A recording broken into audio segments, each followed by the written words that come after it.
brews and the bros. From where they shoot with them poles. Keep it real smooth with them hoes. Bringing the truth to your folks.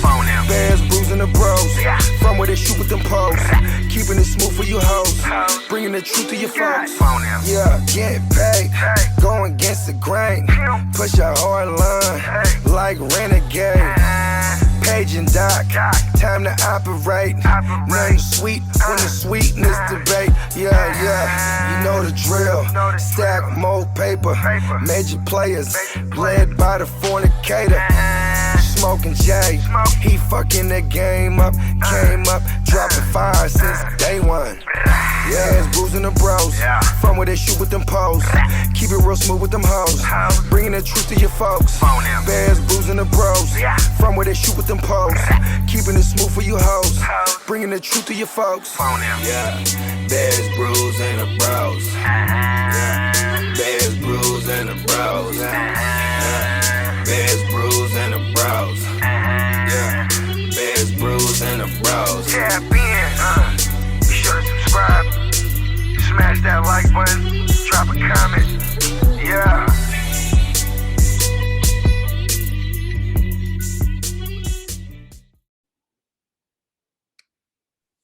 Welcome back to Bears, Brews, and the Bros. It's your boy Smoking Jay up in the house, up in the building with my brothers. We got Drilly. We got Sweetness. We are the Bros. We are represented for Doc and Renegade 2. How we feeling tonight, y'all? Little drunk. Nah. Little drunk. Trying to get my little buzz turned on a little bit. I'm getting there. But nah, man, I'm feeling good, bro, man. Ready to kick it on this motherfucking part 2 Dynasty Rankings for the wide receivers. Yes, sir. Part two. We finally gonna get to it. Finish up the 13 through 24. Man, it's we kind of lagged a little bit, just with a little bit of a day off. I don't know what's going on with Sweetness over there. He's frozen on my end. Is he frozen on your end over there? Correct. All I see is that schnoz. Look. Mic check. Sweetness, you still there? No, he's not.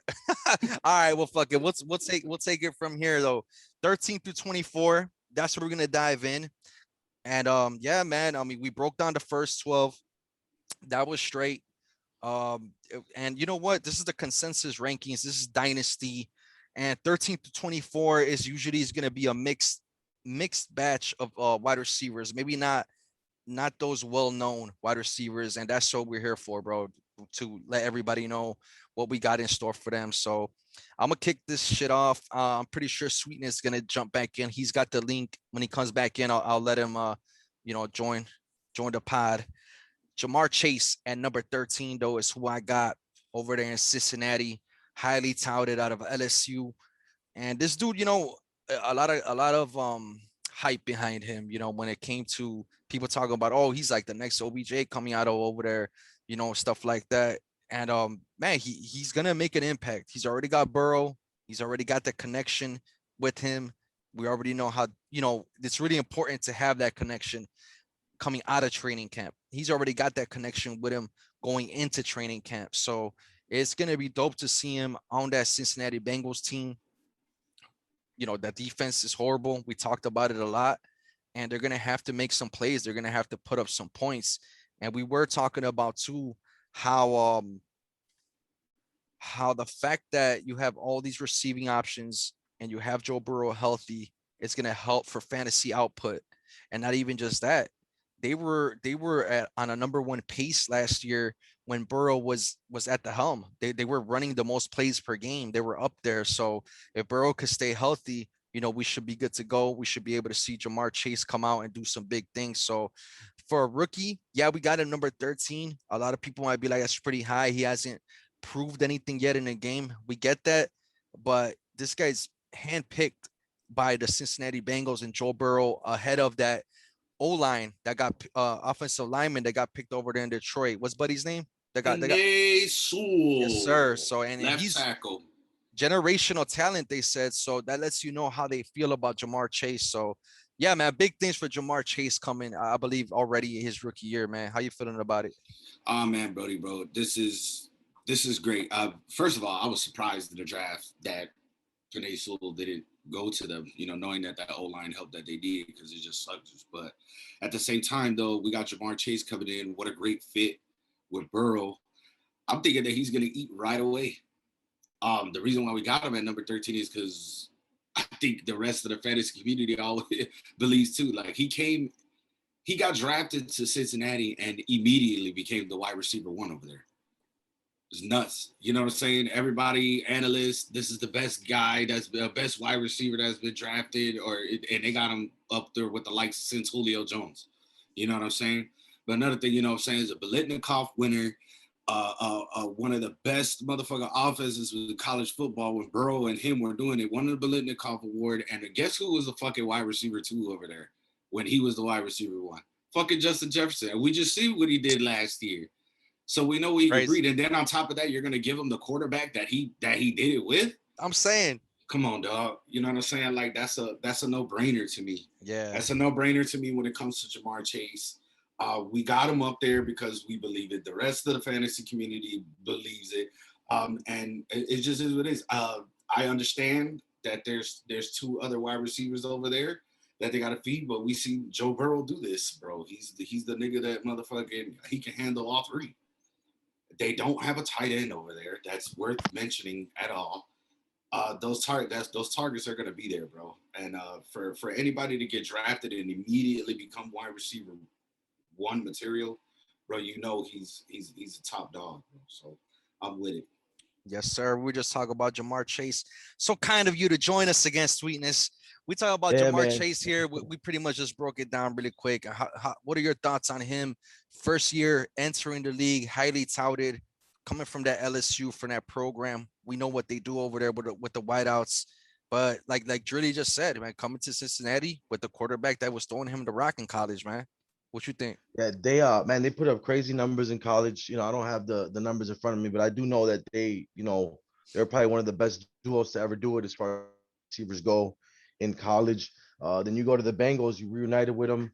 There are other weapons there. You got to talk about the Tyler Boys, the T. Higgins, and Joe Mixon, even all around back that's going to take some receptions away. But if we're talking dynasty like we are and big picture, like long term, Jamar Chase is a guy. I mean, he's a talent like no other, I think, in this wide receiver class.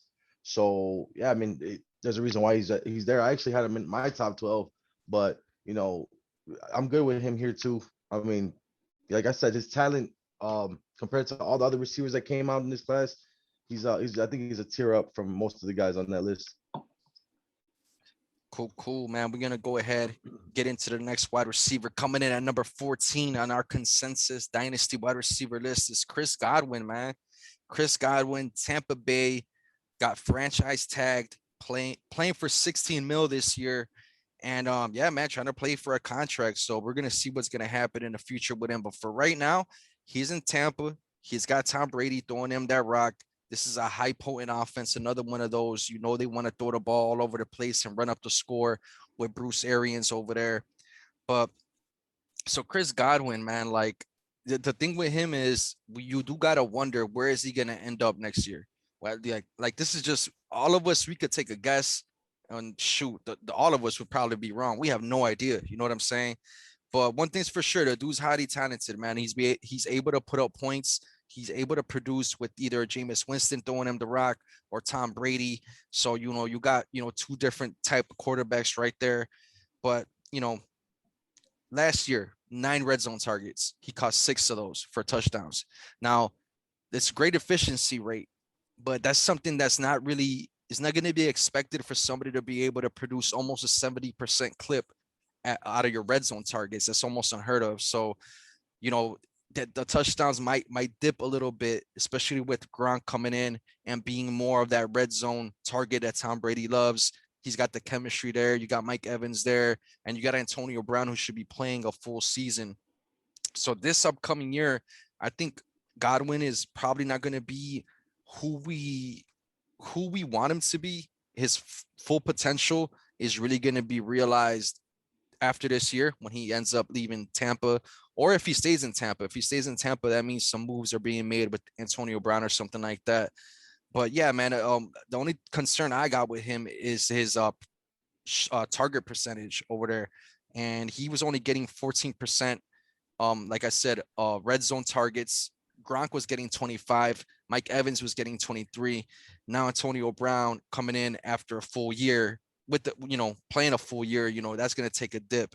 In the games that Antonio Brown played last year, which was 11 of them, there was Chris Godwin led them in targets. He had 78. Mike Evans had 77, but Antonio Brown had 76. So he's very much a factor. And pretty much, what I want to say with all of this is, you got to temper your expectations with Godwin too for this year. It's a lot of talent over there. So, just be ready for the rest of these, receivers to take something away for this year. But this is a dynasty list. We're looking at it not just for this year, we're projecting forward. And, this guy coming out of Penn State, man, this dude's one of the best route runners. He does get open. He does make it easier for his quarterback. So Chris Godwin, he's as safe as they come. We have him, ranked 14. I think that's right in line. High wide receiver too. How you guys feeling about Chris Godwin? Man. Go ahead, brother. No, yeah, it's just like you said, man, you got to temper your expectations here with Godwin, just honestly, because he's capped by other people in that offense, absolutely capped by them. So we might not be able to see his full potential, until he gets traded or goes to another place. So for this year, I'm completely with you, bro. I'm not expecting career numbers from him. I'm gonna start expecting those type of numbers when he gets traded and he becomes the wide receiver one wherever he is. It's just he's not that right now in this offense. Yeah, man. I just said that he's dealing with a couple injuries and shit, smashed up hands, but still over there, still catching balls. So you know what I'm saying? Like he's a stud. You know what I'm saying? But like you said, I would have liked to have seen him on a different team. You know what I'm saying? And everything else going. But I mean, you just come off for winning the Super Bowl. You want to win it again. Oh yeah. Oh yeah. You know what I'm saying? And at the same time, we all know that everybody's gonna be gunning for him. So he might come out and show out even more. You know what I'm saying? I hope he, 100% healthy. Like I said, we got a whole preseason this year. This is great for football that we get. We got one more game this year too, as well. You know what I'm saying? So it's crazy, bro. Like to think of the potential that he could put off, but I'd rather see him with a different team too, for fantasy purposes and drafting him and everything else though too. Contract year though, so we'll see. Yeah, I mean he's trying to get paid. Yep. Yeah, man. Just like our guy A-Rob over here, you know what I'm saying? But still, right. That's how it rolls, man. But I'm good with him there, based on a few. I know you guys haven't rated higher than I have, but I understand the reasoning for the future shit. You know what I mean? So, but it is go. But anybody else got anything on Mr. God and Win in his name? Oh man, it's like there's just with him, it's more of a situational thing. His talent is there. We know this guy's the truth, man. Just want to see him in a different situation so we can see his actual ceiling, bro, because he's really good. Yeah, man. You're great, man. We'll get it into our number 15 wide receiver, and that's Keenan Allen, man. Oh, man. What can I say? Look, I know he's a little bit of an older guy, but that does not mean shit on one of the highly potent offenses in the motherfucking league, bro. 8 touchdowns, 992 receiving yards, 147 targets with a God damn.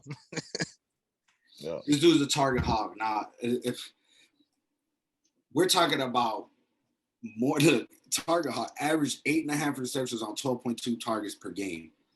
That's more than Devontae Adams, and that's more than Stephon Diggs. Now, I think some things are gonna change a little bit this year. A lot of those games, Austin Eckler wasn't there. You know what I'm saying? He was hurt. So you got to take that into consideration. But that rapport that he built with Justin Herbert, you know what I'm saying? Bro, they got that chemistry. And Justin Herbert knows that he's a reliable target, as you can see with the 147 targets that got shot to him, bro. Like I said, the only thing I would say is Eckler coming back. Target share might go down just a little bit. We're talking about a new head coach, Brandon Staley, who's no fucking stranger to the Chicago Bears, the linebacker coach, assistant coach over here. Bear down, baby. Now you know what I'm saying. It was the same thing for the Broncos, and he's the defensive coordinator over there for the Rams, I believe. That's where he's coming from. And I think the reason why that happened is because they want to cut off the so close games that they're having. But we like it for fantasy purposes because shootout purposes. You know what I'm saying? And No we doubt. love the fact that he could throw the ball that many times to fucking Keenan Allen. But then we got Joe Lombardi, who's the new offensive coordinator over there. And we know that he was the he's the QB coach for the Saints. You know, man, who better, man? You got Drew Brees, who just retired over there, and then you got Lombardi to come over here and groom the young Herbert to be even better than what he was, which he stepped into a role to take over for Tyrod Taylor and really just took the reins and ran away with it. We know that because Tyrod Taylor's with the Texans now. You know what I'm saying? But just interested with this shit. Joe Lombardi, motherfucker, was an offensive coordinator over there for the Detroit Lions with Calvin Johnson and Golden Tate became Pro Bowlers. You know what I'm saying? And Matthew Stafford, all in the same year. So this whole thing, I don't know, the win percentage, the shit for Keenan Allen is still there. It's still great. I'm not sure where the fuck his ADP is, but I'm drafting some Keenan Allen. I don't give a fuck if it's dynasty or not. You know what I'm saying? If you're in win now mode, that's the guy you want for that target share. 147 targets, bro. That's insane. I love it, man. What you guys got on? Man, yeah, Keenan Allen, target hog, like you said. There was a time where he was on my do not draft list, and that was just because of his injuries. You know, he was getting injured. You know, he was one of those players that you were like, man, you know, like it's too much of a risk. I think he shut all that down. He's proven that he's elite. He's proven that, you know, he's worth all that $20+ million that he's getting every year. So Keenan Allen, like you said, about 150 targets over there with the Chargers. They lost Hunter Henry. So there's going to be some more targets that's got to be there. I know they signed that evens out with the Austin Eckler thing. and then you know, Jared Cook got signed over there, but he's much older. You know what I'm saying? I don't think he's gonna do, you know, what Hunter Henry was doing, and it's gonna be even more for Keenan Allen. Another year or more, you know, chemistry with Herbert, and like you said, buddy's coming over from the Saints. He was just working with Breeze. I'm pretty sure he could help Herbert out, and it's gonna help the connection and the fantasy production for Keenan Allen. So yeah, man, I love where we have Keenan Allen. You know, shit, I wouldn't mind. I if I could get him on my team, I'm doing it because he's got another two. I would say right now, he's in his prime and he's gonna be there for another 2 to 3 years at least, just because he's got that young quarterback with them now. So yeah, man, get you some Keenan Allen. Yeah, man, I definitely don't mind it. I'm not worried about his age. The guy's still producing at a high level, and we get year 2 of Justin Herbert in the NFL, and that's the most exciting part to me. Is usually the guy pitching the ball over there, throwing the ball to him. So Justin Herbert and Keenan Allen for this year, man. If you could get you a stack like that, would be nice too. You know what I'm saying in fantasy, but yeah, man, I definitely don't mind Keenan Allen on my squad, bro. You guys got anything else on Keenan? He's the man. Shit. He's the shit, bro. A little older, like you said, but you know, we like to go with the 3-year window in dynasty. You know, if they could give you, you know, three good years of production here, I don't mind it. But yeah, we're gonna dive right into the number 16 guy, DJ Moore, man. DJ Moore is we already know he's a talented dude, man. He last year he finished with you know, 66 receptions on 118 targets for 1193. He ranked number 5 in air yards at 1,500 plus, number 6 in deep targets at 26, and number 4 in yards per reception at 18 yards per catch. So I mean, the dude, you know, 18 yards a catch. He only caught 66 balls last year, but you know, I just feel like he's gonna have a great year coming around here. It's his what is this, the second year of the offense? Yeah, it's his second year in this particular offense. Robbie Anderson was brought in last year because he was very familiar with this offense. So now you get DJ Moore in year 2 of this offense. So I'm expecting bigger things from him. With Curtis Samuel gone as well, I'm expecting to see him more in the slot. Just get utilized in a lot of different ways, man. He only finished with 4 touchdowns last year, which is probably the biggest knock on him. But if he's able to get you anywhere from, you know, 7 to 10 touchdowns, we're talking a wide receiver 1 at the end of this year. So He's knocking on that door. if he He's can definitely not- if he can boost those touchdowns up for sure, he's gonna be a top 12 wide receiver. So yeah, I'm just looking at him and just so much potential there. Like I said, he lacked the touchdowns, but other than that, he had an amazing year, man. I mean, you definitely want to see your guys go ahead and score, but he wasn't able to do that. There was a lot of McCaffrey and Mike Davis going on there last year, and Curtis Samuel was taken from him. So, I'm expecting big things for DJ Moore in year 2 of this offense over there in Carolina, man. I love where we got him here. He has potential to finish higher, man. His ceiling is very high. Yeah, man. I think a lot of we know it last year. I believe the both of you are real, DJ Moore truthers. I would say I know a little bit more about the guy now. But the thing, what I like to look at is you only got 4 touchdowns, and you're like, shit, what the fuck is so special about this guy? And then you look 1,193 yards on the season. You know what I'm saying? Like, he still puts up that yardage, and if he could bring that touchdown total up, which I think he can with Sam Darnold and all that other shit coming into the fold, having some familiarity, you know what I'm saying, and all that other good stuff. I know Robbie Anderson is there, but like you said, they lost Curtis Samuel. Sam Darnold is getting the offense that he didn't have in the Jets. You didn't have a Christian McCaffrey over there. You didn't have people who could take a little bit of the stress off of you, and trying to win a football game, you know what I'm saying, and everything else like that. So I think Sam Darnold will probably be a little bit more poised over there in Carolina.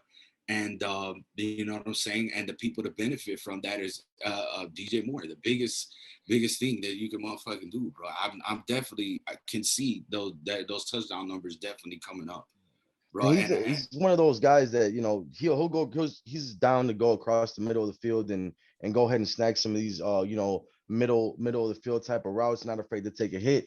But I mean, ranking number 1 in deep target. I mean, not number 1. I think he was up there though. He was high in number 6 in deep targets. So I mean, not only is he looking across the middle of the field, he's looking to take the top off the defense all day too. So I mean, this guy, he's versatile when it comes to that.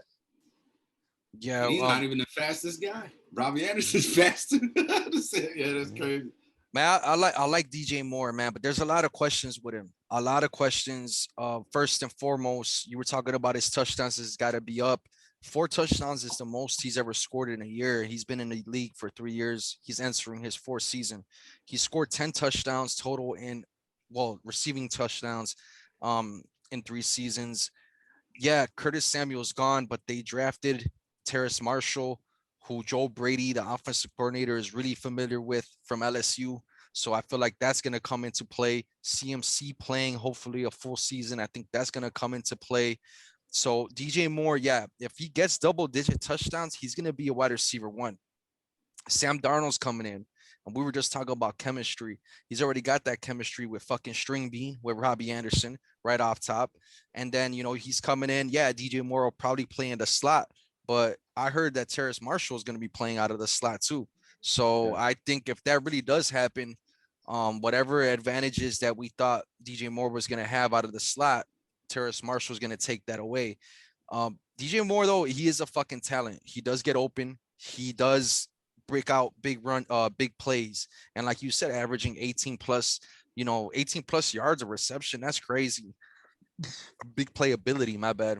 But yeah, man, DJ Moore, I don't know, man. Like, they picked up his 5th-year option. So they still love him over there in Carolina. So the team is still committed to him for a reason. I'm cool with that. I'm willing to give DJ Moore a shot. 2nd year in this offense, see what happens. The talent is there, without a doubt. This could possibly be his breakout year. So hopefully that happens. DJ Moore at 16. I'm happy with it. The potential is there. And I think he will score more than 4 touchdowns. But I think it's going to be in between the 4 and 10. He's going to be somewhere around 7 or 8, something like that. But hey, that's a nice improvement. You'll be doubling up your touchdowns. I'm cool with that too. Yes, sir. I mean, you make great points. I mean, the Terrace Marshall edition, I can't really pinpoint why they would put him in the slot. He's a little bit of a bigger frame as opposed to DJ Moore. But I could see him being more of a red zone factor, which is going to take away from DJ Moore as well. So there are, real question marks here. We're talking about the slot. I think they should give that to DJ Moore. It makes sense for them. It makes sense for the type of player and ability that they have. So, but they're like you said, a great points, man, to knock DJ Moore down a little bit, because if those things come into fruition, it's gonna be a headache having DJ Moore on your team, bro. Yeah, what is he like? Then like he moves down to what, like wide receiver or two with high upside. Like Oh yeah. Yeah, yeah. yeah. He's wide receiver too with high upside for sure. Without a doubt. Yeah. Let's Yeah. let's dive right into the number 17, man. Amari Cooper. You know what I'm saying? Shout out to Cowboy Nation over there. This guy, I feel like he's another guy who is safe wide receiver too, but his ceiling, especially with Dak back in the picture, is just otherworldly. Like this, their chemistry is undeniable. We saw his targets go from 13 a game to almost half of that at 7 a game when Dak departed and got injured. That's a whole extra 6 targets per game. You really, you take that away from somebody. I don't care who you are. You're gonna lose numbers. You're gonna lose a lot of fantasy value, and that's exactly what happened last year. Amari Cooper was on his way to have a ball of a season, but like I said, we get Dak, the return of the Dak. You know what I'm saying? So we're looking for big numbers from what's his name, Amari Cooper here. I know CD Lamb is out there. I know Michael Gallup is out there, but I'm not really worried about the target share because game script is usually going to point to more passes. You know what I'm saying? So when it comes to target share, I'm not worried about it. Yeah. So the only thing really is Dak is back, bro. You don't got to worry about Cooper, shitting all over the fucking place this year. You know what I'm saying? I'm cool with that. I'm cool with some Cooper for sure this year. Errol's Yeah. pointing up. No, yeah, for sure. I think Dak coming back, the defense, we talked about it last show. Michael Parsons going over there is going to help, but that's not going to fix the whole defense. The defense is still not going to be right away like a big impact defense. The arrow's trending up, and that's cool, but the Cowboys are still going to have to put up points. And you get Dak back, that just helps the whole offense. So Amari Cooper, 17, he's got the commitment from the team with the contract and everything. So yeah, super safe play. We like him a lot. Amari Cooper, he's a great wide receiver to have, man. He's got wide receiver one upside every week. So yeah, I'm rocking with that Amari Cooper for sure. Yeah, another guy with just high ceiling, high volume. Dak likes him, you know what I'm saying? Even though we had CD Lamb in the first show, you know what I'm saying? You got to think about who the remainder of the targets are to go to. And, I'm mad that the Raiders didn't keep him along, we couldn't do anything with him. And then he shows out in Dallas, which is usually what happens with players when they go to different teams. You know what I'm saying? They end up showing out. But, shout out Amari Cooper, bro. I think he's a safe play. Like you said, Brody, he's got wide receiver one potential every fucking week in and out. I'm not mad if you got him on the team. I am taking CD Lamb over him. You know what I'm saying? But that's just based on how young he is, you know what I'm saying? And the numbers that he was being able to put up, you know what I'm saying, without having that there, you know what I'm saying? So, but with that being back for Amari Cooper, that's great. Dak just being back for that offense, period, is great. We've seen everybody fall apart in Dallas when he went away, man. So I'm definitely happy that fucking Dak is back, even though I don't got no kind of stock in any Dallas Cowboy. But we're good on Amari Cooper, gents. Yes, Good sir. to go. Good to go. All right, man. Let's get into number 18. We talk about T. Higgins. All right, let's just go quick stat, man. Last year, 6 touchdowns, 908 receiving yards, 108 targets, 67 receptions, man. So look, I put it on here, bro. T. Higgins is a great asset, not only to the Bengals, he's a great asset to fantasy football too. But the thing is that once Joe Burrow got hurt, his fantasy motherfucking stature took a motherfucking straight dip. He had 5 great games, and 4 of those games were played with Joe Burrow. You know what I'm saying? So he only one outside of that. You know what I'm saying? Even though Joe Burrow's coming back, T. Higgins is still a great selection. I think he's a little bit undervalued. You know what I'm saying? And it's because of the addition of Jamar Chase being there, and everybody like, fuck, it's Burrow and Jamar Chase. Like I said, Jamar Chase got drafted, and immediately became the wide receiver one there. But we all know that Joe Burrow can handle big time wide receivers. AJ Green, T. Higgins, Tyler Boyd. You know what I'm saying? When it was there. Now no AJ Green. You replace that with Jamar Chase. You know what I'm saying? So yeah, okay, we got Jamar Chase higher, you know what I'm saying, than T. Higgins. Great. Well, he's not the only person that you can fucking throw to, you know what I'm saying? And if I had to take any other wide receiver from there, it would be fucking T. Higgins. And like I said before, when we were talking about Jamar Chase, they do not have a definitive a tight end who's a stud over there. You know what I'm saying? So I'm expecting that target share to somewhat be the same. Now, I know Joe Mixon is there too, and his pass catching ability is great. And you know, Joe, that they didn't do shit about that whole line. Like I said, he passed up off Panay Sewell, so maybe there might be some check downs. But Joe Burrow still, I think he's got a high football IQ. You know what I'm saying? And when it comes down to it, I still think that T. Higgins is very, very, very, very safe. You know what I'm saying, bro? Like, I wouldn't be mad having him where he's going. You know what I'm saying? Like, you get a T. Higgins on your team. Oh, shit, Jamar Chase. If you're worried about that, don't be worried about that, bro. Dude, there's a shitload of targets. They passed the shit out of that ball on the Bengals. And like you said, their fucking defense sucks ass. They're going to be in shootouts constantly. They're going to be in that shit. Be looking for that. You can't throw the ball to Jamar Chase all the motherfucking time. I think he's going to be a stud over there, Jamar Chase. But at the same time, I think T. Higgins' ceiling is still there. And people, and you know, the people who are motherfucking like fading T. Higgins because Jamar Chase is there, please join any league that I'm in so I can get me some T. Higgins and motherfucking go ahead and blast out the water. You know what I'm saying? Like fucking, because you passing up on some great fucking talent there. Not to mention he was just a rookie last year. This is his sophomore season.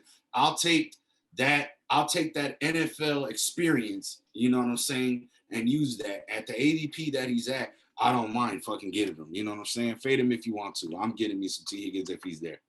Yeah, T. Higgins for me, man, he's one of those guys that even I undervalued him for a while there. 6'4" frame, you know what I'm saying? He's gonna go up and be the red zone guy most times. I probably put my money on him getting the targets in the red zone. He's a big dude, man, very talented as well. Uh, the thing with this offense is I think they really have a chance to be a top 5 offense. Like they, in my eyes, I feel like the Bengals, you know, that offense is, you know, sky's the limit. With the game script usually favoring them, you know, I think that defense, like you said, it's not gonna help the team much, but it'll help that offense and the numbers boom. So when we look at it like that, it's a perfect situation. Joe Burrow is a guy who I think can support 3 wide receivers here. I think he can go ahead and pitch the ball to Higgins, Chase, and Boyd. I think those 3 guys are going to be really good this year. And like I said, this offense has potential to be top 5, definitely top 10. But yeah, like I said, when Joe Burrow went out, they were passing the ball at a 62% clip. When he went out, they dropped to almost 50%.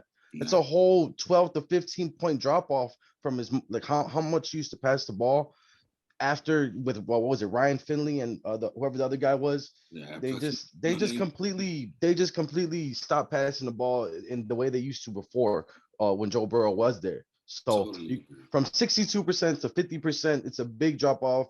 All your receivers are going to take hits. That's exactly what happened last year. Hell yeah, man. Burrow being healthy, that's the most important thing. And it's kind of funny. We were just talking about Amari Cooper right now, right before this. It's kind of like the same situation. Like it really is. You lose your stud quarterback, your receivers are gonna take a hit. You get him back, and they all should, you know, get back to what we expect. And that's what we're looking with T. Higgins. Yes, second year in the league.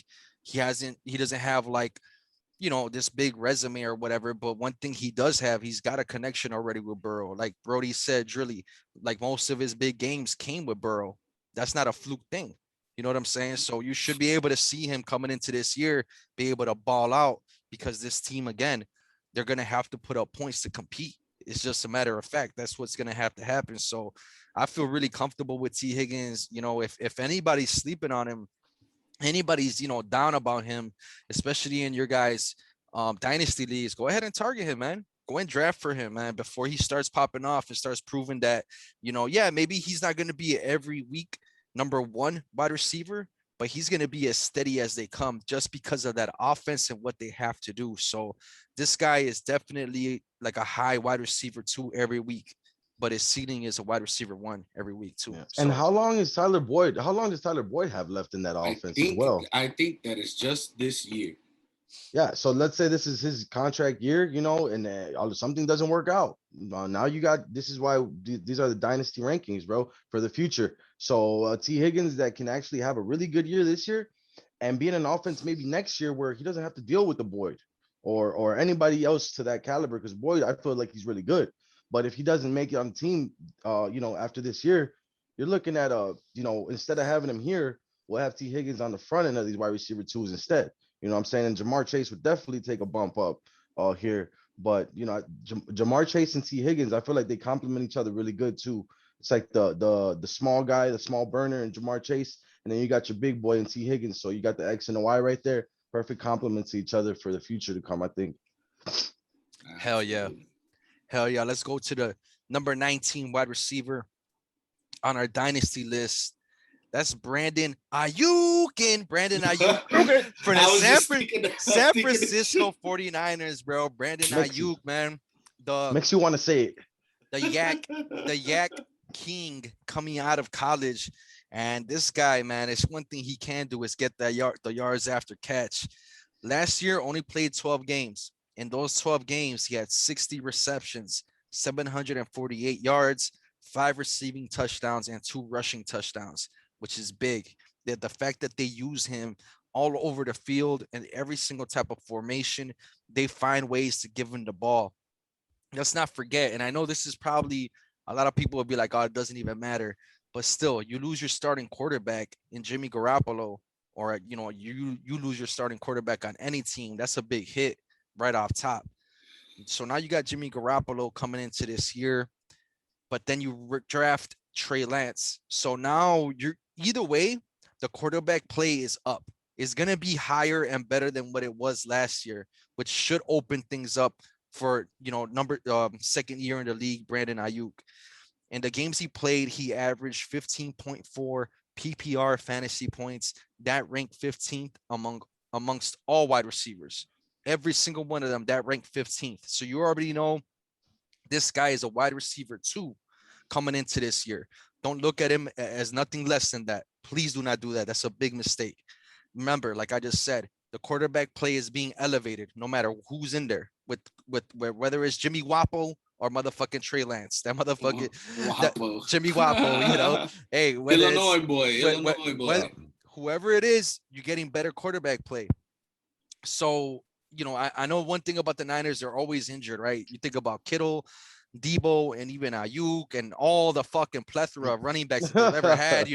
These motherfuckers, either quarterbacks or their backup to the backup quarterback. You had CJ Beathard, the Bethlehem, throwing the rock in there and all this shit. I was waiting for that one. Bro, hey, whenever we talk about the Niners, we got to throw that shit in there. But one thing is for sure is this Shanahan offense is proven, and they like those yak motherfuckers. And George Kittle, that's what he is.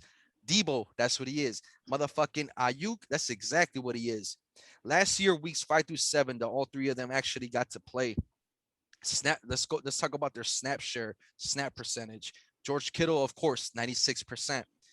Brandon Ayuk was second at 86%, and Debo was at 78%.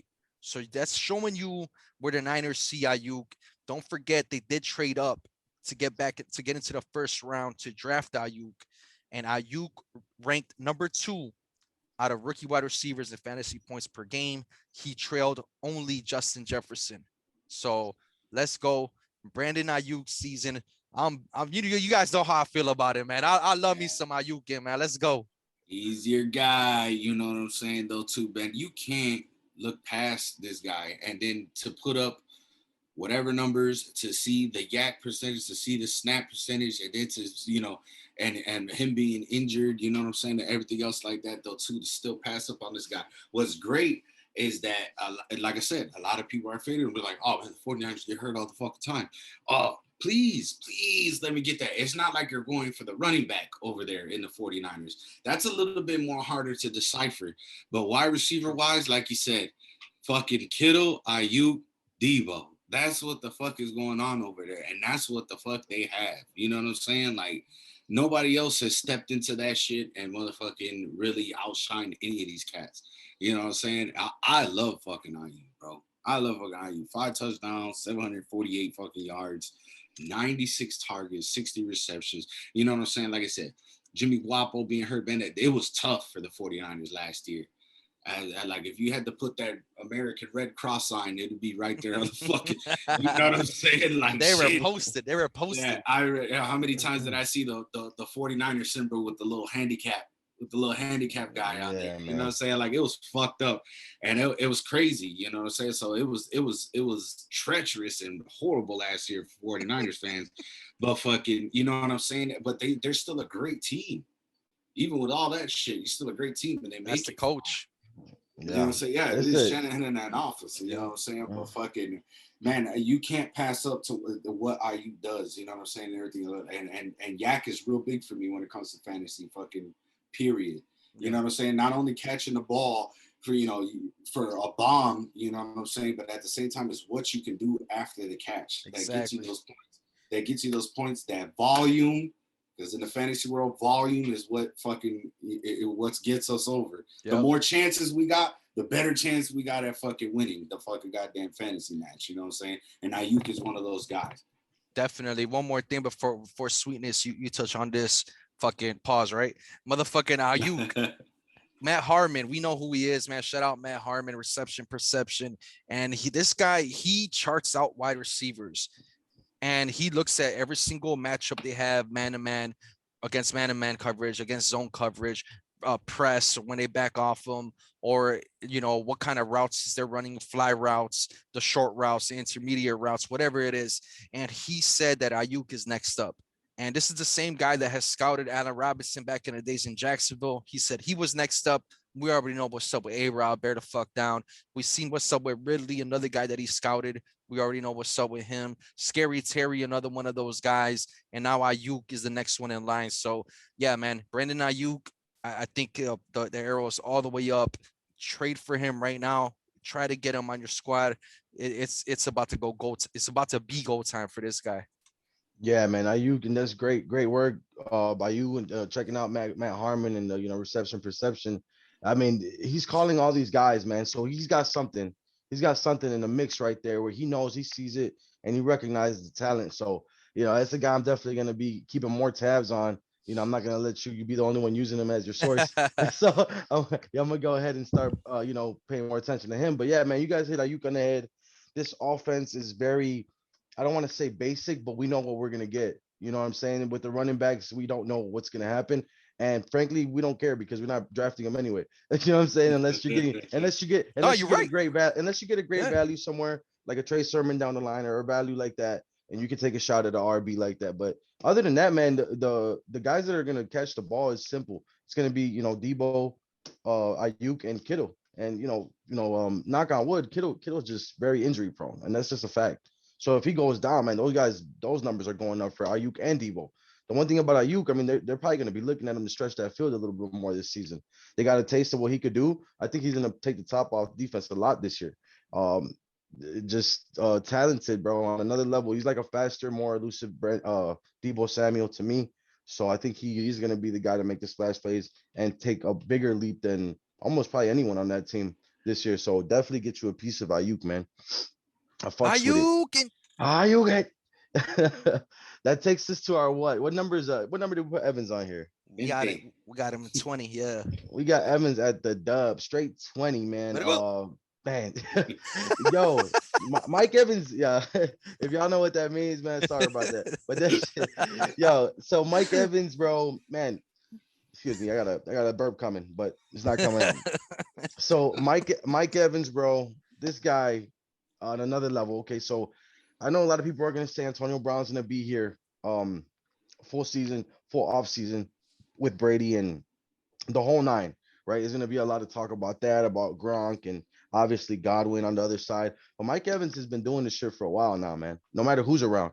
7 straight seasons with 1,000+ yards, bro. 7 straight seasons. He's never, ever since he came in the league, he's never been under 1,000 yards.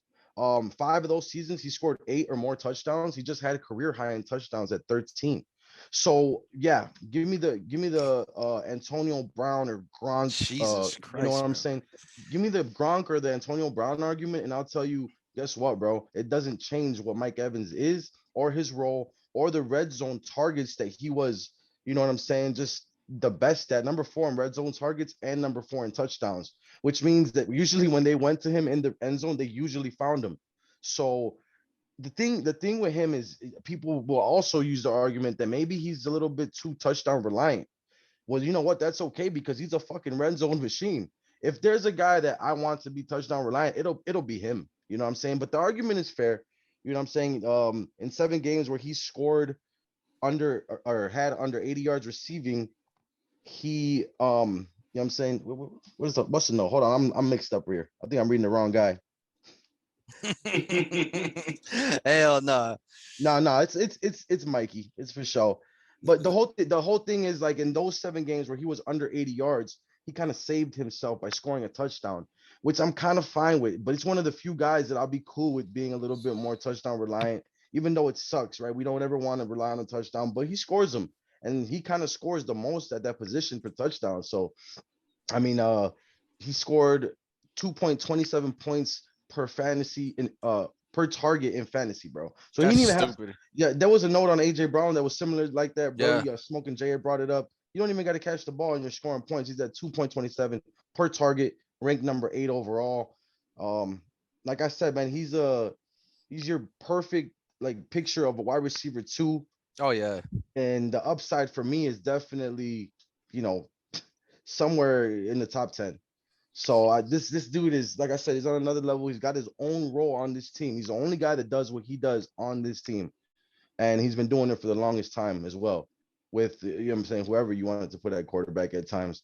I love Mike Evans, bro, and I literally one of the most underrated guys, overlooked guys He for a gets very long disrespected. time. Yeah. So bad, and yeah, you could argue that his frame or whatever is the reason why he. Oh, you know what? That's not his fault. The dude's a fucking beast. He's a machine, and he uses it to his advantage. He bullies people around the fucking football field, and that's the type of dude I want on my team, bro.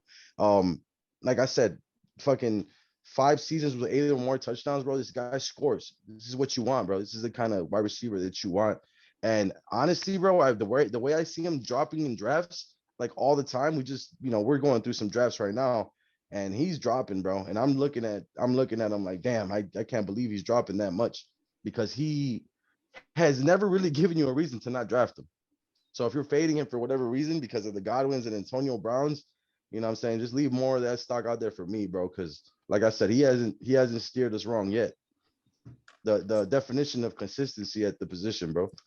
Yeah, I was just about to say, I mean, this guy, he plays through injuries, never has missed. He's always played at least 13 games per season. Most times he plays 16 or 15.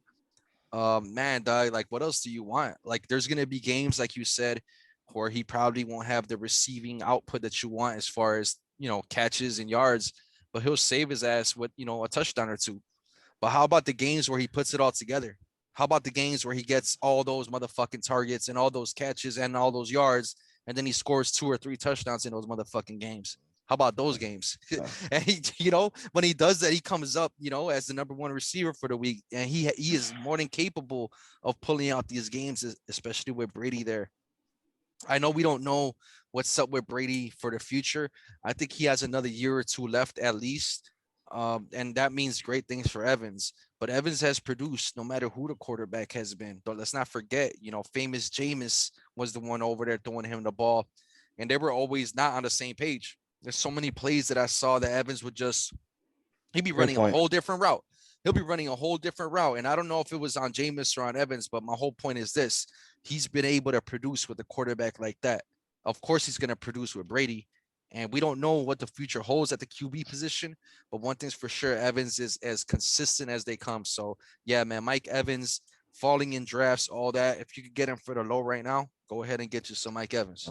There's one stat that I saw real quick, Drew. One stat that I saw on him. He had one game this past season where he had 2 receptions. Both of them were touchdowns. I was just like, that's just crazy, man. It's literally all he did for your team that week, and he still didn't shit the bed. You know what I'm saying? It was still cool. He still fucking didn't goose egg you or give you anything under double digits. He's just been crazy how he's been able to do it for so long. Yeah, man. And he had 2 yards in that game too, by the way. I'm looking He's at it talking- right now.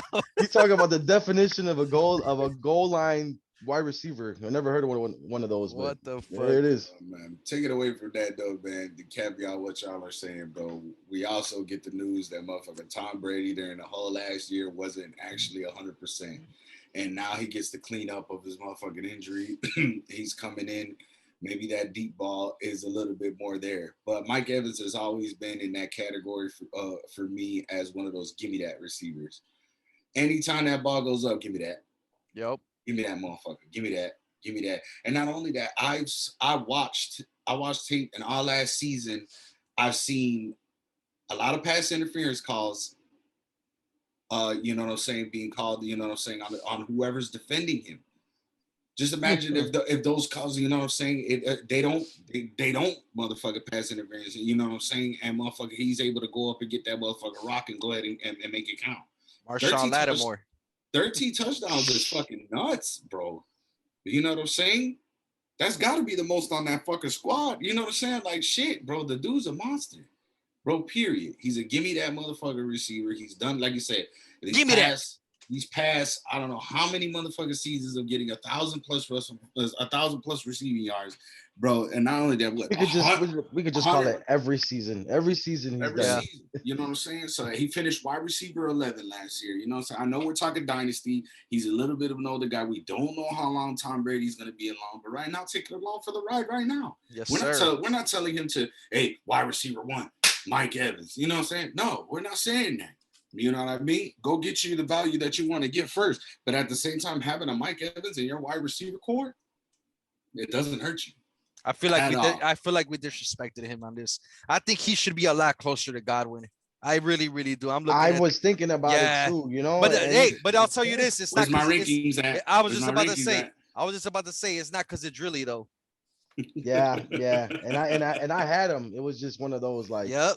You know, dropped him a little bit, but yeah, disrespected. And I was just gonna say too, he's probably the best wide receiver too here. That we could actually say, yo, week in and week out, consistent as fuck, has a chance to finish a wide receiver 1 every week.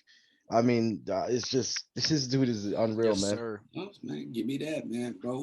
Shouts out to motherfucking Mike Evans and the motherfucking Tampa Bay Buccaneers, bro. Can't figure Buckaroos, the real pirates of the league. Shut your fucking mouth. Drill's a big time Raider Nation kind of guy. Yeah, man. You know, I'm tired of that, man. Quit shitting on, you know what I'm saying? Fucking Raider Nation, bro. I like him, bro, too, bro. That's just what it is. I just grew up like that, like I said. But we gonna get into the number 21 motherfucking wide receiver, and that's Deontay Johnson. And oh my God, bro. Anytime we're tired, it's tough when it comes to the Pittsburgh Steelers, period. But one thing that sticks out for me, just like it stuck out for motherfucking Keenan Allen at 147 targets, we got Deontay Johnson at 144 targets.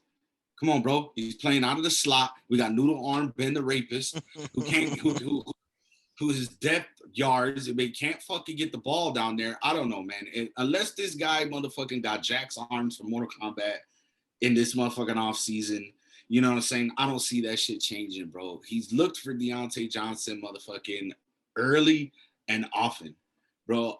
What kills me a little bit though is 144 targets and only 88 receptions. That's a lot of targets and a little 80. I know he's got some drops in there, but there's so many people fading this cat, and I have no fucking clue why. You know what I'm saying? Like, it's hard. I understand that wide receiver core is very, very talented, but fucking, you know what I'm saying? Noodle Arm Ben the rapist over there can't get that ball fucking super, super crazy. You know what I'm saying? Like, you know, I had Deontay Johnson a little bit lower than what the fuck you guys had him, but now looking at the numbers and everything else like that, you know what I'm saying? It kind of changes my position a little bit, but he's definitely undervalued. I wouldn't pass up on a Deontay Johnson, you know what I'm saying? I'd probably take him a little bit higher than what his ADP is at, just based off of Ben Roethlisberger not being able to get that rock down there. But the thing with this year that changes is that they have an actual fucking running back who fucking can take a little bit of that heat off. You know what I'm saying? We're talking about 144 targets for Deontay Johnson. I think almost every wide receiver almost got close to 100 targets. Ben Roethlisberger was really wearing out his motherfucking arm. You know what I'm saying? Like, it was crazy. Everybody's saying that the Pittsburgh Steelers were the worst 11-0 team, which is crazy. Like, you know what I'm saying? Because they fell off at the end of the motherfucking season and everything else like that, though, too. But you talking about Deontay Johnson, 7 touchdowns. He's a safe play for me, too, just because of Ben Roethlisberger. You know what I'm saying? And where he's looking at him and playing out of the slot where he's at, bro. He's awesome. Like I said, I think he's fixed his drop situation and everything else like that. The reason why you got 144 targets too, not only because Ben Roethlisberger's arm is weak, but that you can get open. You earn that target share. You really do. When you have that high of a target share, you have good rapport with your quarterback and you're getting open. You know what I'm saying? And the thing is that if you're like, oh, he drops the ball too much, motherfucker, you wouldn't pass up on DK Metcalf if he had drops. His drops were like Deontay Johnson was number 1 in drops in the NFL last year, but motherfucking DK Metcalf was number 3. You're gonna fade DK Metcalf because of his Great drops. point. Like, you know what I'm saying? Like, fuck it. Everybody has dropped fucking balls and everything else like that, but that's due to the high volume of target share that you're receiving. You know what I'm saying? There's no reason that you pass up on the Deontay Johnson, you know what I'm saying, because of that or anything else. Like I said, like I mentioned before, in fantasy football, what we're looking for is volume.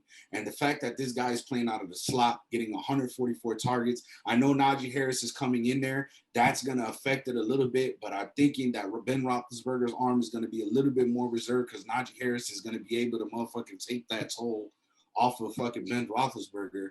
But you know what I'm saying? But Deontay Johnson is still there. You still got to have that shit going on, bro. I love it. I love it. I love the people who are fading him and not looking at this stat line. You know what I'm saying? That's what really, separates the men from the boys in motherfucking fantasy football is when you're in front of your fucking computer or on your goddamn phone, looking at all these stats, looking at air yards, looking at targets, looking at target share, snap percentage, and all the other good stuff, looking at coaches coming in and everything else like that. Be smart. Bears, Brews, and the Bros listeners, be smart. Look at Deontay Johnson's ADP and look where he's going. He is definitely being undervalued. And anybody who has almost close to 150 targets in a fucking game or in a fucking season, you're nuts to pass up on a cat like that. How y'all feeling about it, bro? Let's talk Deontay Johnson and his drops. That's like one of the main things and the main reason why people want to stay away from him. They want to say he has drop issues. Look, one thing you guys got to understand, he got benched in multiple games by Mike Tomlin because of his drop issues. His drop issues came via the concussion. He got concussed. Once he got concussed, he started dropping the ball. That's just what happened. Mike Tomlin said it was all in his head, no pun intended. But hey, but no, because the concussion is a real thing, bro. Yeah, but he tried to say, hey, it's all in his head, bro. Like, when you get concussed because of a crazy ass hit or whatever, yeah, bro, you're gonna have some, it's gonna stay there, it's gonna linger, you know what I'm saying? But Deontay Johnson, like you said, there's other big time star wide receivers that were dropping the ball just as much or just a little bit less than him. If you take out those 3 games where he got benched because of that, if you go ahead and pace it out, those 12 games, you pace it out, 178 targets, he would have had 110 catches, 1,180 yards, and 9 touchdowns. This guy is one of those Matt Harmon reception perception guys too. He predicted a breakout year last year, and that's what he did. And this guy he's one of the top wide receivers at creating separation. He gets open and makes the job easier for, a rapist burger to throw in the ball. You know what I'm saying? Like, yeah, this guy could get it done. And he did it even 2 years ago when, this dude Mason Rudolph and I forgot who else was even throwing him the rock. Deontay Johnson is about that. He creates separation. He is on the way up, and this is the time to get him. If you can get him for the low, do it. I'm not worried about Ben Roethlisberger possibly leaving. That might be the best thing that could happen, because I don't think he doesn't have the arm that he used to have. He just doesn't.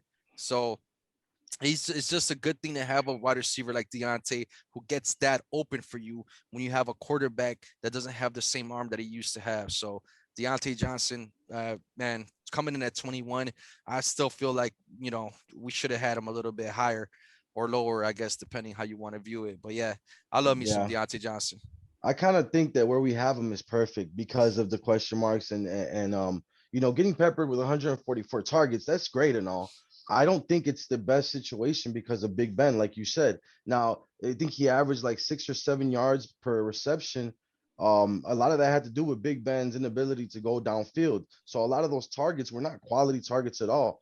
Now they go and get Najee Harris, changes up the whole dynamic now. Now you're probably gonna get less targets, but you're going to see more valuable and quality targets. That's the way I'm looking at it. So, you take a guy like Deontay Johnson, who, obviously that separation is something that you want.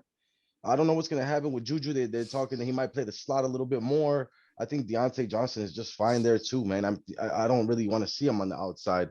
Not with a guy like Big Ben. I don't want to see that. The talent would definitely go down. The numbers are going to go down if he starts to play, on the perimeter instead of inside. So, I mean, I like Deontay Johnson. I love what he can do, but are we gonna see the quality targets now? And now that Najee's back there, and you got to worry about stuff like that. So I do think that's a plus for him. The sooner that Big Ben gets, decides to retire or whatever the case, the sooner we can start talking about Deontay Johnson's actual value here. You know what I'm saying, with the more competent quarterback. But yeah, I mean, I love Deontay Johnson, but don't get me wrong. Yeah, man. And just last thing to say about it, bro. Like, you know what I'm saying? Everybody's counting him as like a kind of like a low end wide receiver too, not knowing that motherfucker. There was 2 games that he left early in the fucking game due to injury. You play those 2 games with their stat line that he already has, bro. He's becomes a low end wide receiver one, bro. Like he's fucking. I mean, hopefully he still plays out the slot and doesn't go to the perimeter like you said. You know what I'm saying? But I'm still looking for him. You know what I'm saying? If it's like that, bro, I'm not mad if I got him on the squad. Not at all, brother. We're gonna dive into what is Devonta, the 22, Deuce deuce. the number 22 deuce ranked wide receiver in Dynasty. Um, I feel like it's low. I'm not gonna lie. I definitely had him higher than 22, but he hasn't done anything yet in the league, and that's one thing that we have to make very clear. You haven't done anything yet. We know there's a potential for bust for every guy coming out of college, right? I don't think it's the case with him. They talk about his stature. They talk about his frame. He's small. He's skinny. This, that, and the third. I mean, okay, cool, but he doesn't care. He really, he kind of, I love the fact that he's got tunnel vision. He's like, it's a business. This is about going out and performing. I don't really care what they're saying about my frame. I'm here for one reason and one reason only, and that's to ball out. That he knows that. So, let's get into some numbers here, man. In college, last year, best season he's had by far. In 13 games, he caught 117 balls for over 1,800 yards and 23 touchdowns. Eventually that got him to winning the Heisman Trophy over there. Just ridiculous stats, bro. Those kind of stats are something you expect from like a dominating running back or something like that. 1,800 yards plus 23 touchdowns. Those to me are like running back numbers. But instead, you got this guy, Devontae Smith, coming out here. Now he gets to go to Philly. With Jalen Hurts, he gets reunited. They didn't really spend too much. Not that they didn't spend too much time together. They just didn't really have a lot of volume or games to play in college. I think that they were together for one season.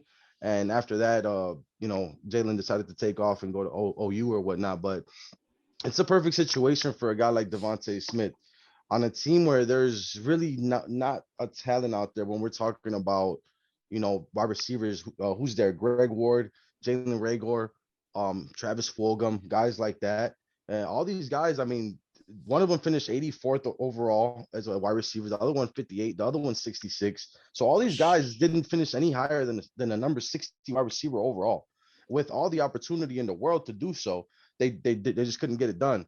And now we're talking about Jeffrey not being there. Deshaun Jackson's gone. Zach Ertz is gone. We know what happened. So plethora of there's just so many vacated targets there that Devontae Smith is going to go ahead and get himself over 100 targets this season. I know that's going to happen. That's in the books for sure. So, I mean, I think the situation is perfect for him. The talent's there. So there's a lot of things that we look at when we look at guys. We look for opportunity and talent. Usually, I think he's got both coming up this year, bro. I think he's in for a big season. Absolutely, man. Now we're talking about probably the number one route runner that's coming out of college, Heisman Trophy winner in Devontae Smith. They're talking about moving Rager to the motherfucking slot. Go ahead. Go ahead and move him to the slot because that means no matter where you line up him on the left or on the right, man, you got target opportunity.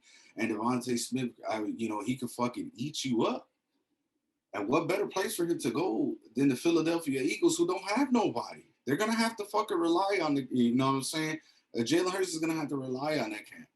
You know what I'm saying? And if you got stock, and you took Devontae Smith in a lot of your drafts, like my homeboy tweet this year, bro, fucking kudos to you because that upside for that is fucking massive. It's massive. I was kind of hoping to kind of get somewhat of a high ceiling with Jalen Rager last year, but we see what happened with the injuries and everything else like that. But Devontae Smith, a much higher prospect, and bro, coming from a motherfucker where he came from, and already having one season, you know what I'm saying, I kind of rapport with Jalen Hurts. Once they're in the offseason, like I said, it was hard for wide receivers coming in last year, rookie wide receivers that is coming in last year, to do anything during the COVID pandemic, and now having the type of shit, the rookies coming in now having a full preseason to get in there, man, and to be able to learn the playbook and be able to be playing and practicing and the OTAs and all this other good shit, bro. Devontae Smith, man, he's up there. And I know what you're looking at. We're like, oh shit, y'all got Devontae Smith that low, and you got motherfucking Jamar Chase that high.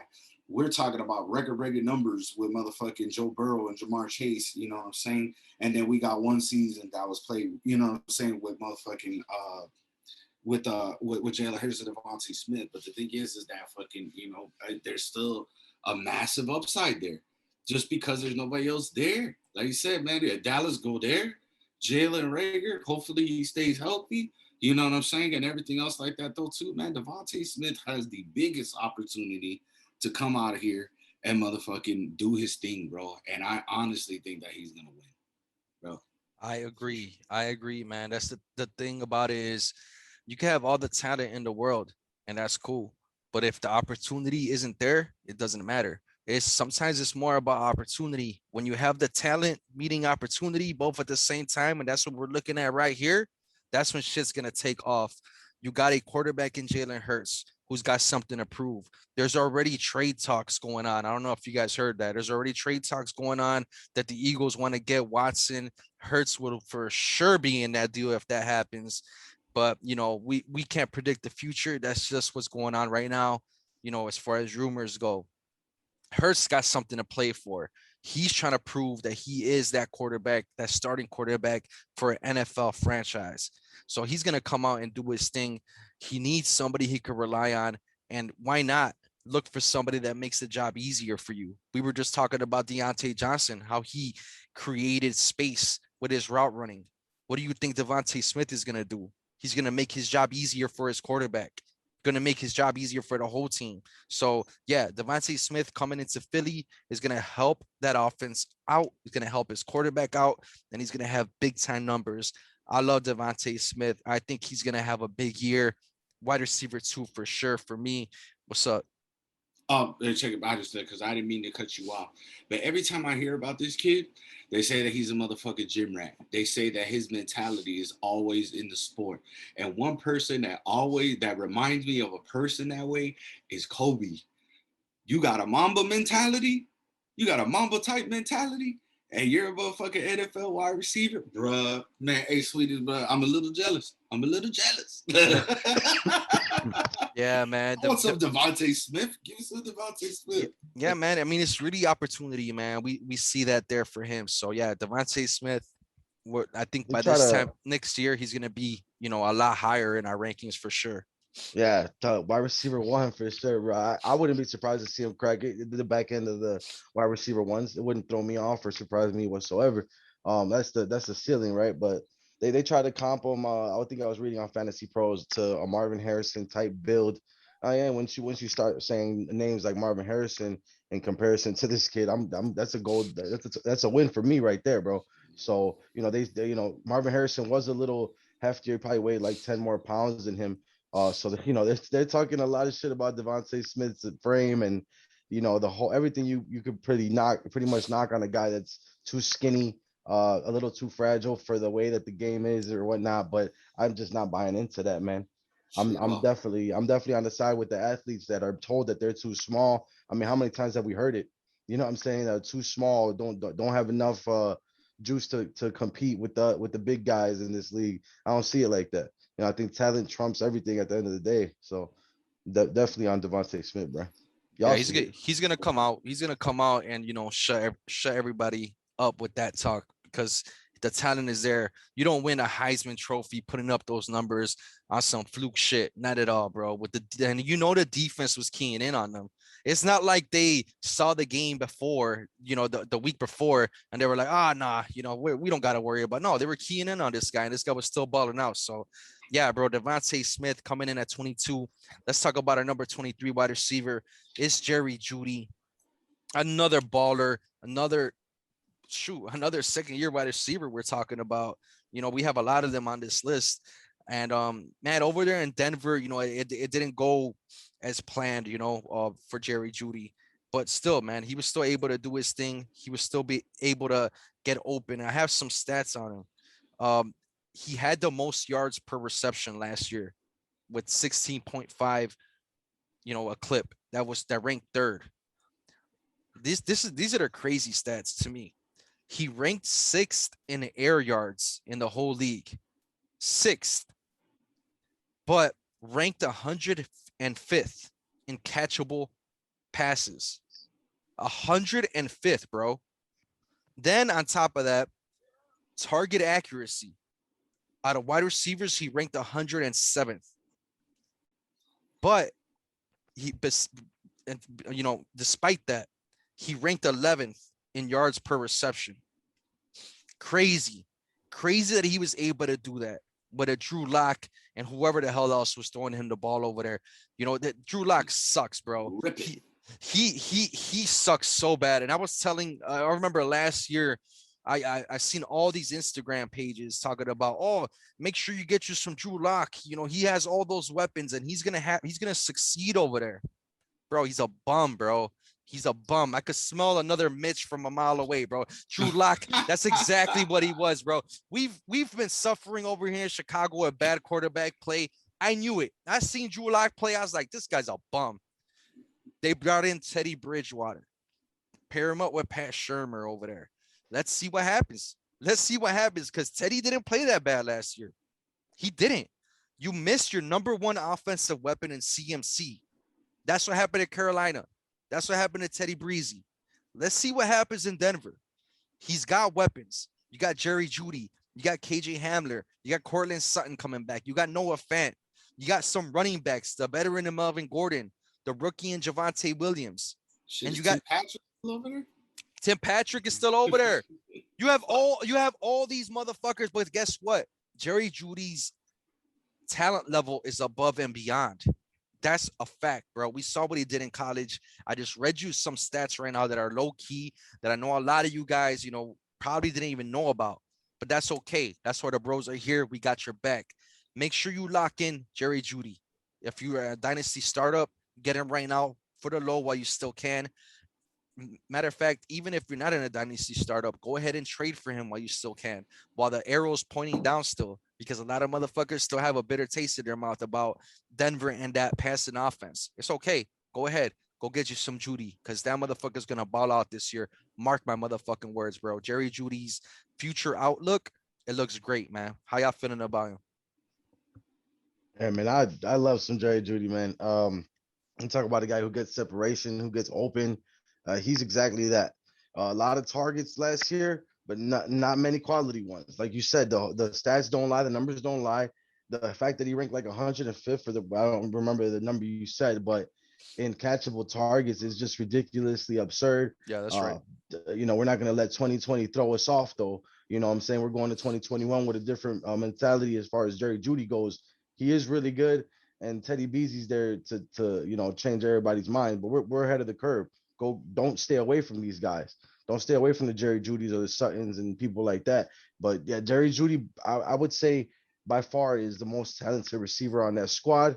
He's in for a sophomore boom type of year. Breakout. So Yep. yes, sir. I'm vouching for it, man. I'm with it. I'm convinced. The numbers don't lie, people, at all. Look, when you read that type of stat line and you look at it, what you need to look at is that wide receiver's potential has not been unlocked. And that goes with the Henry Ruggs, that goes with the Darnell Mooney's of the league, that goes with those type of receivers. That potential has not been truly unlocked yet, and how they're able to go off. And what all those wide receivers have in common is inconsistent quarterback play. So you know what I'm saying? You insert motherfucking Teddy Bridgewater, who we said just like that wasn't fucking bad last year, was missing a CMC, but now you have all these tools and everything else like that. You give Teddy Bridgewater that. I believe that target accuracy gets a whole lot better.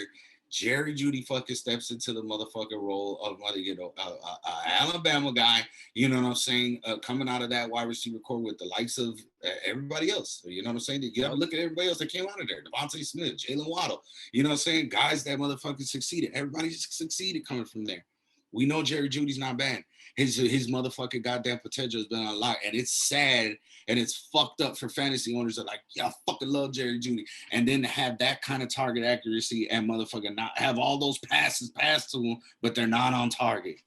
Fucking sucks. That's the way we feel here in Chicago about our guy fucking Darnell fucking Mooney, bro. That's what it is, because we know that guy could fucking break the fuck out, but we're like shit, and I had him. I don't give a fuck. I had him in the fucking rankings. You know what I'm saying? Shout out to motherfuckers. As soon as Justin Fields get in that game, y'all watch the fuck out.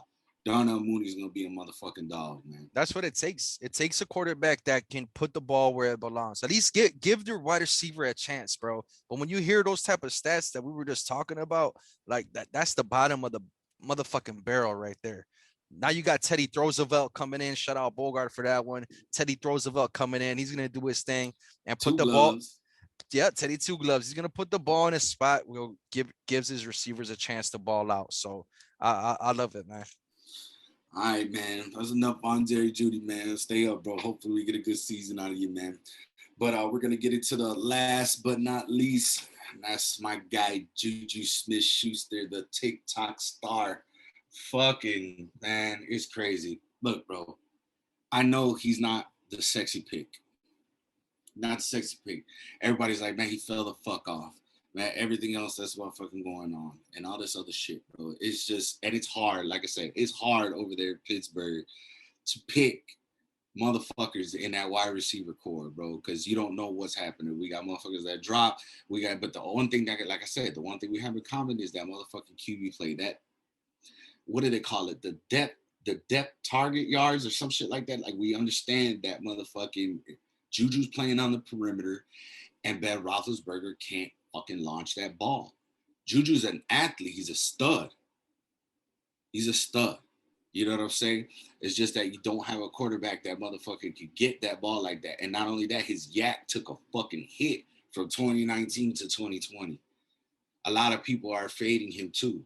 You know what I'm saying? I had him in the rankings before Deontay Johnson. And like I said, I think they're really neck and neck. And the reason why I say that is because motherfucking you can't fade Juju because fucking he's fourth in the NFL in red zone targets. He scores touchdowns, ladies and gentlemen. You know what I'm saying, man? 9 touchdowns, 831 receiving yards, 128 targets, 97 receptions. You can't fucking pass that shit up. A lot of people are fading Juju, and that's great for me. Like I said, I just got him in Dynasty too. He's my wide receiver 3, and that's where you should really be keeping him at right now. You know what I'm saying? Fucking just for this, yeah, like I said, he finished 16th as a wide receiver. You know what I'm saying? Like, fucking, come on, dude, the talent's still there. You know what I'm saying? I know everybody's looking for that drive. Like, oh, man, You know, what happened to that rookie motherfucking Juju who was, you know, running across the fucking field and catching on the New England Patriots and taking it for motherfucking all that yak. You know what I'm saying? Like, man, you know, I get it. He's not the sexy fucking pick. He's not the whatchamacallit, the AJ Browns. He's not up there. You know what I'm saying right now. You know, and that's all due to the quarterback play though too. You know what I'm saying, of him not being able, Ben Roethlisberger not being able to get that ball down the field. But to say that Juju ain't shit, you're crazy. I don't give a fuck how many TikToks he do, and I hate TikTok. Believe me. Yeah, you know what I'm saying? Fucking, you know, he does some weird shit. You know what I'm saying? Or whatever, Putting on wigs and shit. Oh, dancing on the fucking logos and shit like that. But at the same time, though, I still think that talent is there. Now everybody's all excited. You know what I'm saying? In the fantasy world, they're like, oh, Claypool's coming out. You know what I'm saying? Claypool's fucking showing out. And I think the only reason why Claypool's capped last year is because Mike Tomlin wanted to keep him away and saying, you know, that he didn't want him to hit that rookie wall. You know what I'm saying? So, but the thing is that still you got Juju on the perimeter, you know, Claypool playing everywhere. You got Deontay in the slot. But one thing that changes all of that is Najee Harris. Now they have a fucking running back that's solid. You know what I'm saying? What does this do for Ben Roethlisberger's noodle arm? It saves a little bit of the energy that he's got. You know what I'm saying? I'm gonna use my strong hand. This is my strong hand. You know what I'm saying? It ain't nothing, man. You know, hey, Big Ben, bro. Hey, I respect the man for being in the league as long as he have, and he's motherfucking won the Super Bowl. Super Bowl MVP. You know what I'm saying? Yeah, shit. I give him that. But at the same time, though, too, man, like I honestly almost can't see him if it doesn't go right. They got a much harder schedule this year. You know what I'm saying? How long is he gonna last? Oh man. And already Dwayne Haskins is getting praise. He's getting praise over there. I know he just got popped in the fucking mouth. He's missing a tooth or two. You know what I'm saying? You know, all the other shit, you know, sorry man, domestic violence ain't nothing to really fucking joke about. But at the same time though, I'm glad whoever the fuck that is getting some time and all the other shit though too. Fucking shitbag ass putting your hands on motherfucking people. Right. Bro. Back to the topic though, bro. Juju, I want to ask why a lot of people are like totally fading him. Fuck that. I don't want Juju. Like, man, I just can't do that. You come forth in the NFL in red zone targets. You know he's getting fucking open. He's not the biggest of bodies, but he's still athletic. I think if he gets rid of the foolishness and he gets back, he stayed in Pittsburgh, you know what I'm saying, when he had a motherfucking chance to leave, wanted his stock, stayed loyal to the fan base. You know, and that's what the Steelers as an organization is. You know what I'm saying? Having AJ Brown leave, Le'Veon Bell leave, you know, for the reasons that they motherfucker left and everything else like that. The Steelers is an organization that if you stay around, you're rewarded. You know what I'm saying? You're in there, bro. But fucking I don't know, man. I still like Juju. Like I said, I have a little higher. I got stock in him in the dynasty league now too. I traded him in the other one, you know, in our other dynasty motherfucker league. But at the same time, you know, I picked up good players for him. You know what I'm saying? So, but man, I'm not fading Juju. You want to fade him? Go right the fuck ahead. 9 touchdowns. I still think his touchdown potential is high as fuck. His targets are still high as fuck. But now we enter Najee Harris. We're getting fucking quality motherfucking targets now. We're getting quality targets now because we got a running back that can take a little bit off of Ben Roethlisberger's workload. I think there's legit reasons to worry about Juju. We've never seen him get it done being the alpha dog wide receiver. I think that's why he comes in so low. The only reason he came in, the only reason he's even on this list is because I'm trying to see who it was. One of us had him on our list. It was only one of us. I think it was Drill. Yeah, you're the only one that had him on, but you had him on the highest out of all of us. And I'm not mad at it, but I'm just looking at it like this. You know, the last time Juju really truly balled out, Antonio Brown was there. That was the first and only time he ever had over 1,000 yards and over 100 receptions. The only time. So he needs. And who else was there? Who else was there? Le'Veon Bell. Yeah, but my whole point is this, when you talk about the wide receivers, because you could try to say, yeah, Le'Veon Bell not being there was, I mean, I don't know. To me, Antonio Brown not being there is more important because now the defense is more, the cornerbacks, the DBs are more locked into you. You know what I mean? Like, it's one thing, yeah, Le'Veon Bell's gone, but like, yeah, and you probably, back off the rushing game a little bit. But at the end of the day, you got to be able to produce against these DBs. Juju hasn't been able to consistently prove that yet. But he does have some things going for him. He does. They added Chase Claypool, who can play on the outside. You got Deontay Johnson, who can make plays out of the outside too. So he's got those things going for him. Then on top of that, you got the fact that he has 1 year left. He could have gone Kansas City, which I don't know why he didn't, but he didn't go there. He could have gone to Baltimore, which, some people might say that was a good thing. Either way, he's got a 1 year deal. He's got burned his Steelers jersey. he's got a 1 year deal. This is his contract year again. Let's see what he can do. And, I think he's going to try to play on the outside. He's been saying it in camp. Oh, I could play on the outside. I want to make plays on the outside. Why? Because players that play on the outside, wide receivers, that get paid more money. So this is a contract year. I think he has motivation to try to get that money. It's just a matter of Big Ben. Can he do that for him? I think that's really the question mark here. And it's something to me that I can't trust Big Ben, bro, to produce Deontay Johnson and Juju and possibly Chase Claypool. I think it's going to be hard for him to do, even though I hear he's in the best shape that he's been in a long time. And I do hear that he's on a really, really strict diet, even more stricter than I think they said Tom Brady's. So that's crazy. If that's true, that's the only way that he's going to be able to shut, doubters up like myself up. So I think Juju has a chance because I've seen the talent. I won a fantasy championship with him. My bad sweetness, but I had to do what it do, baby. So, that's how it goes sometimes. But you know what? It's been a long time since then. And I think Juju's arrow has been honestly pointing down for a couple of seasons now. He needs to redeem himself, and it needs to happen this year. But that's where I'm at with Juju. We talk Dwayne Haskins. We talk about guys like Joe Burrow that can give you 3 valuable receivers, because that's what he can do at his age. His arm strength at this level, at this point in his career, is way stronger. It's way way better than Roethlisberger's arm at this point in their careers, right? So there's a question mark there with Juju.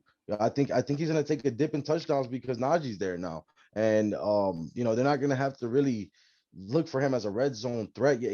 His red zone targets were up there.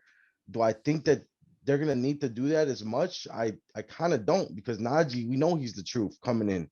We know he's gonna get that tick. We know he's gonna get the ball. So I think he takes away from Juju to a lot. I think they're gonna rely on Najee very often this year. I don't think Ben Roethlisberger is gonna try to do too much until the back end of the season. Second half, we'll probably see him turn up a little bit more, because that's what they do with quarterbacks when they get to the back end of their careers. They try to preserve them and squeeze into the playoffs and let them loose then. But as far as being able to trust Juju, I can't. I would have preferred to see him with another quarterback, with another team that didn't have as many weapons to tend to. So yeah, the question marks are real. And it's not something I'm trying to play with this year. I'd rather take some value picks in Deontay or Claypool and shit like that, especially in best ball, right? But no, I just too many question marks. The questions are tough questions, so I don't want to deal with that on my roster this year. I don't want to deal with can he get my guy the ball? That's not a question I need to ask myself as a roster of any wide receiver. So it's not so much about Juju. It's more about the situation, and I think he might take a little bit dip in the numbers, even though, like you said, there's motivation there. There's motivation. There's he's got a lot of motivation to not sign to a Super Bowl winning, not a Super Bowl contending team. To not do that and to pretty much bank on yourself. I respect that, bro, and that's somebody that I want him to win. I want him to do it. but there is a lot of reasons why I'm like skeptical about it. He is just one of those guys that, like you said, bro, he kind of gone into the shadows, bro, in the last couple of years. And it sucks because you're the one that brought him to light, Smoking Jay. You brought him to light. I said, who the hell is this Juju Smith-Schuster coming out of USC? I I didn't remember know. when I didn't know who when it I was. drafted him, I don't know if you remember, I had to write his name down on the stickies because they didn't have his name. I said, who the hell is this kid? And then, sooner than later, he put all of us on notice to how good he was. But then again, he was with Antonio Brown, who opened up the field like no other person. I mean, at the time, Antonio Brown was the best wide receiver in the league. So to take that away from him and then to see the numbers dip, that was real. That was it came into fruition. Could he hold up as the alpha receiver over there? He wasn't able to do that. Yeah, And like I said, he's kind of gone into hiding for a while here. Will be the most important year of his career. for So, sure. if he's ready, you know what I'm saying, if he's ready to deal with this shit, then I could say, Juju's real deal because he stepped up when he had to as far as his career goes.